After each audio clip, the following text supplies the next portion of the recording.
ৰাজ্যৰ লগতে ৰূপহীহাট সমষ্টিটো বলিছে ৰাজনৈতিক গৰম বতাহ।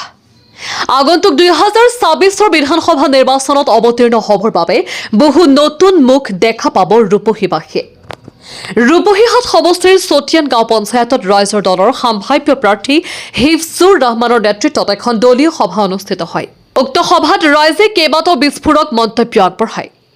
এইবাৰ ৰূপহীত অইন কোনো দলে পাত্তা নাপায় মন্তব্য ৰাইজৰ। লগতে কয় যে বিধানসভাৰ বজিয়াত কেৱল অখিল গগৈ দুআষাৰ কথা কয়, গতিকে এইবাৰ অখিল গগৈৰ লগত খেলটো হ'ব। আমি বিজেপি, কংগ্ৰেছ, এজেপি, AIUDF আদি বহু দলক ভোট দিলো, কিন্তু যোন লংকা যায় সিয়ে ৰাৱণ হয়, এনেদৰে মন্তব্য কৰে। আৰু কোনো বিধায়কৰ ইয়াত কাম নাই, এইবাৰ ৰাইজৰ দলক ভোটটো দিম বুলি মন্তব্য কৰে। আৰু কয় যে এইবাৰ ৰূপহী সমষ্টিত যিয়ে নাহক হাত মচি যাব লাগিব।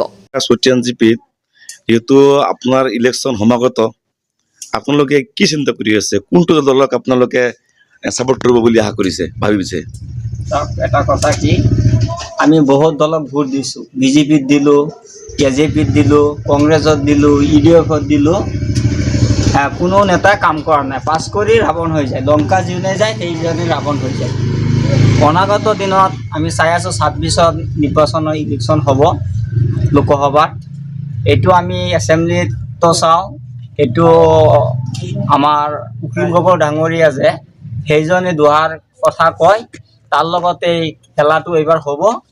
এইবাৰ অইন দলে আপোনাৰ পাত্তা চাত্তা নাপায়, যেনে আহিব তেনে এই হাতটো চুচি যাব লাগিব।